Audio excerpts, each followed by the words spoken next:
What's going on, guys? Welcome to my review of Doctor Who Series 13/Flux, Episode 2, War of the Sontarans.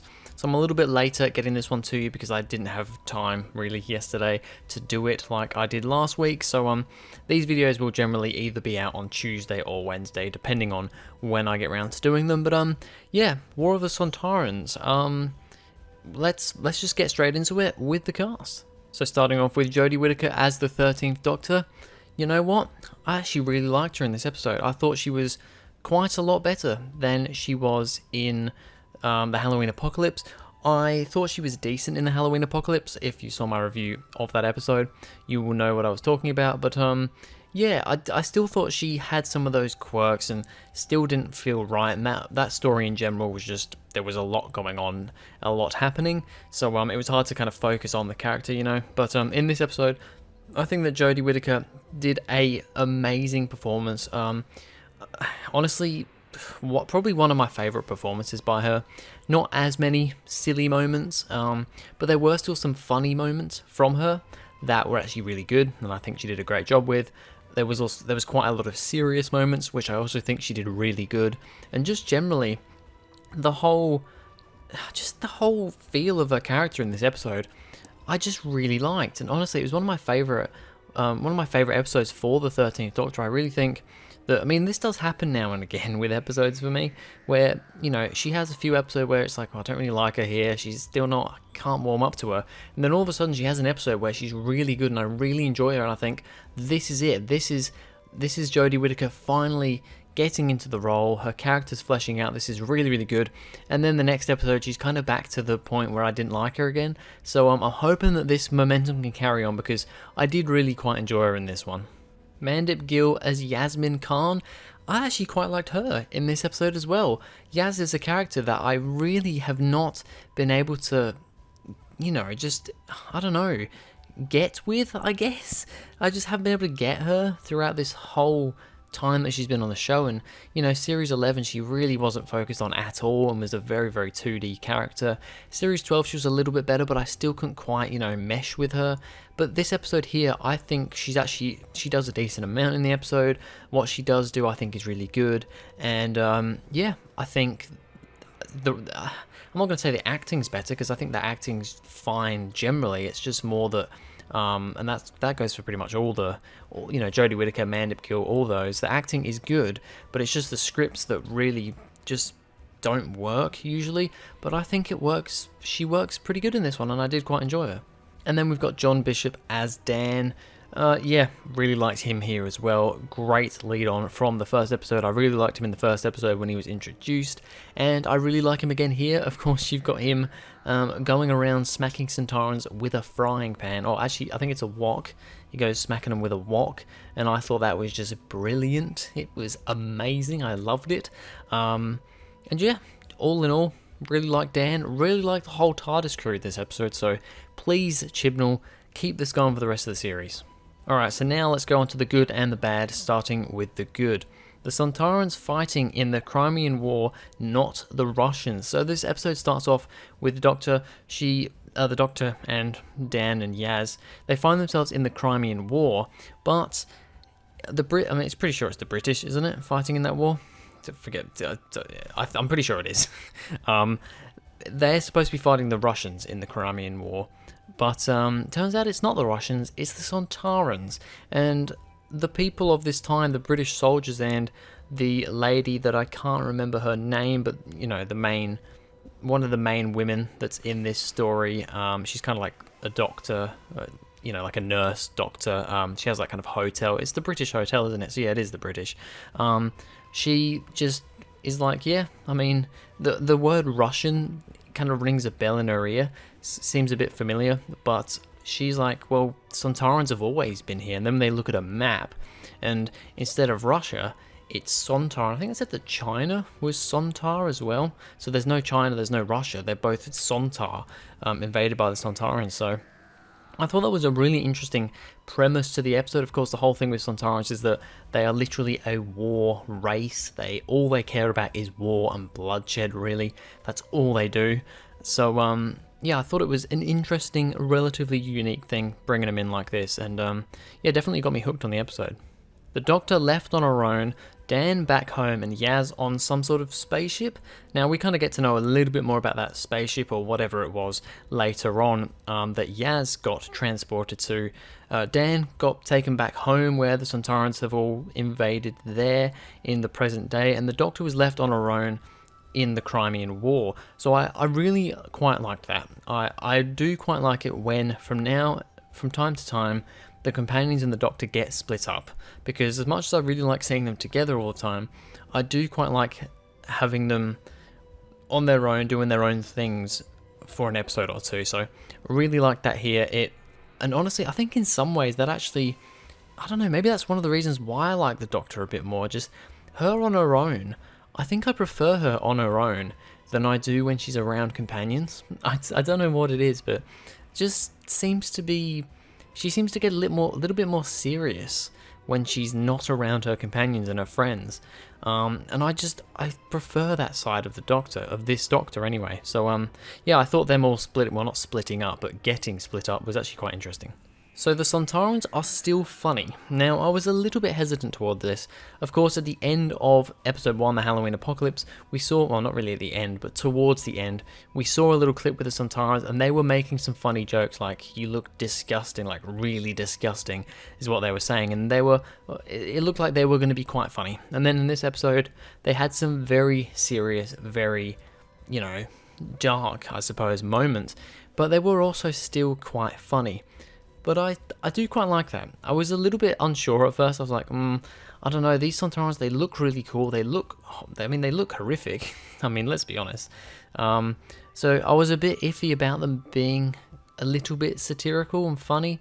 But you know what? I actually quite like it. I mean, it's not really in line with how the classic Sontarans were, as far as I know. I mean, I've seen all the Sontaran stories, and I don't really remember them being funny at any real point. But it seems to be a thing for the new series, and you know what? I actually do quite like it. I think it adds a little bit more of an element to them. They're not just, these clone soldiers who only love battle. They have a little bit of humour and a little bit more character to them. So I actually quite like them still being funny. The Doctor knocks a Sontaran out with a slingshot. I just thought that was I don't know, I liked that. Instead of using like a hammer or, obviously Dan using his frying pan, the Doctor has a slingshot in her pocket and she just ping and gets the Sontaran. And I don't know, I don't know why I wrote a note of that down, but I just liked the scene, I guess. Carvanista saves Dan from the Sontarans. So the Dog Man is back in this episode. I was kind of expecting him to pop up again at some point. I like how he saved him from the Sontarans. I think it was a bit ridiculous that he was able to kill, like, what was it? Maybe not kill. Well, no, I'm pretty sure he killed them, like 5 or 6 Sontarans that were in the room with Dan. He just managed to kill them all, which felt a little bit... It wasn't like he came out of nowhere in a surprise. He kind of made himself known before killing them. So they were all holding guns. I'm pretty sure they didn't really shoot back, or if they did, they didn't hit him. And that is one thing in this episode, actually, when Dan was getting chased by the Sontarans, and they were shooting at him. Jesus, did they have a horrible aim. It was like Sontarans. Not like Sontarans, they are Sontarans. It was like stormtroopers shooting. It was terrible.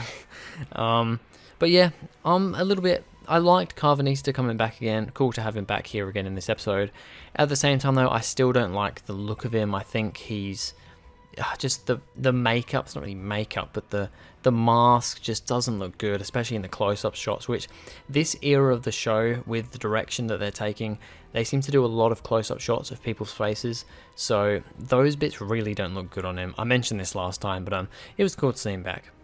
The Doctor cuts off the Sontaran's life support, effectively. So basically, and this is something that I didn't know beforehand, I don't think it was really established in previous episodes with the Sontarans, that they pretty much, they can't survive on Earth with kind of Earth's, atmosphere and, oxygen and stuff like that. They need kind of oxygen from their own planet to survive. So they have to keep topping up their little probic vent things in the back of their necks. They have to keep topping that up to stay alive. So the Doctor manages to cut off their life support, and that is one of the main factors that deters them to leave.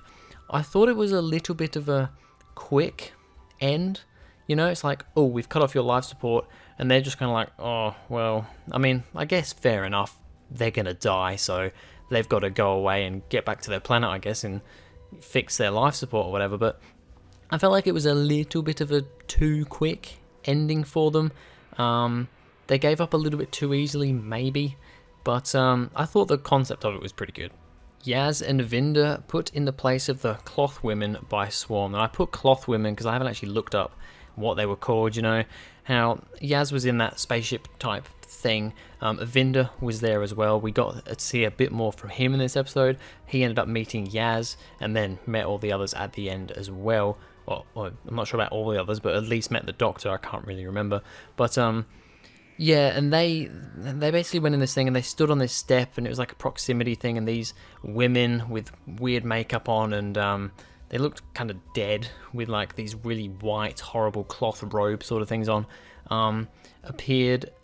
At the end, Swarm somehow managed to turn Yaz and Vinder into these cloth people, and very, very interesting at the end, a Thanos moment. I mean, if this guy can't get any more Thanos, he touches people and they disintegrate like in Avengers. And now at the end of this episode, he's going to click his fingers and that will apparently kill Yaz. So and he clicks his fingers right as the episode ends. So interesting to see how that's going to go. I mean, we know that Yaz is going to survive because she's in the next time trailer. So that's not great, but yeah, very, very Thanos like that. But yeah, I thought it was an interesting end. I thought the stuff with Swarm and I can't remember her name, the other woman, were really good. I'm really interested in these characters, and I think they're going to be a great main villain for this whole series. So just onto the bad, and there's not really much to talk about here. I've mentioned a couple of things while talking about the good, just, you know, little bits, but the main thing that I did put in the bad was the General managed to set up all these explosives around the Sontaran ships. How did that happen? When did this happen? How did he do it? He was literally, they were like on top of a hill, and there was like a dynamite wick. Do you call it a wick? I guess you do. He lit that on fire, and it went all the way down to where all the Sontaran ships were, and there was just happened to be all these explosives around the ships that exploded and then blew up all the Sontaran ships before they could essentially get away. So I'm just a little bit confused as to how and why they were there. Did he manage to just sneak around and put all these explosives around every single ship when nobody was looking? Or were they for some reason already set up there and he just happened to have a wick? We're going to just call it a wick. I'm pretty sure you'd call it a wick, wouldn't you? The end of dynamite. On this hill that you could just conveniently light and would go all the way down and blow all these ships up. It seemed a bit too convenient to me. It didn't really make a lot of sense. But other than that, not really a whole lot bad to say about this. So a rating, honestly, after one viewing, and I mean these generally do change after a couple of viewings, but after one viewing, I'm giving War of the Sontarans a 9 out of 10. I generally really like this episode. It's probably in my top 5 of the 13th Doctor's episodes so far. I really did enjoy it. It's really good to see the Sontarans back again, and they're not a complete joke. They still have that funny element to them, but they are not used as purely comic relief, and I like that. They still seem menacing, or they seem menacing again, should I say, but still have that satirical, funny part to them, so I really liked them. I really liked all the characters in this episode. The woman, like I said, I can't remember her name now, but the woman that was in charge of the British Hotel or whatever it's called, I thought she was great. I thought the Doctor was really good here. Yaz and Dan were great too. It was also cool to see Dan's mum and dad. They were great. And the Sontarans were great too. So, and then, yeah, of course, Swarm and the other lady were, and then there was some other guy, what was he, like Ravager, was he called? Something like that?